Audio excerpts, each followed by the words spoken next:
और जैसे माँ अपने बच्चों में फ़र्क नहीं करती, माँ अपने बच्चों में तफरीक नहीं करती, इसी तरह मैं मेरे माइंड में, मेरे दिल में, मेरे दिमाग में कोई मज़हब की तफरीक नहीं है। जो अगर कोई क्रिश्चियन है, हिंदू है, सिख है, किसी भी मज़हब से ताल्लुक़ रखता है, वो मेरे सर का ताज है। उसकी हिफाजत और उसकी जो वेलबींग है वो मेरी ज़िम्मेदारी है।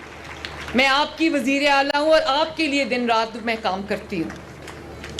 मेरे लिए आप सब बराबर हैं और मेरी पूरी कोशिश ये होगी कि जितनी भी गवर्नमेंट स्कीम्स लॉन्च कर रही है, जितने भी, चाहे वो किसान कार्ड हो, चाहे वो बच्चों के लिए, स्टूडेंट्स के लिए स्कॉलरशिप्स हो, या वो अपना घर स्कीम हो जहाँ पे हम घरों के लिए आसान इक़सात पे कर्ज़े दे रहे हैं, जो भी है उसमें आप इक्वल हिस्सेदार हों। हर प्रोजेक्ट के अंदर, हर स्कीम के अंदर आप जो हैं वो इक्वल के शेयर होल्डर्स हों।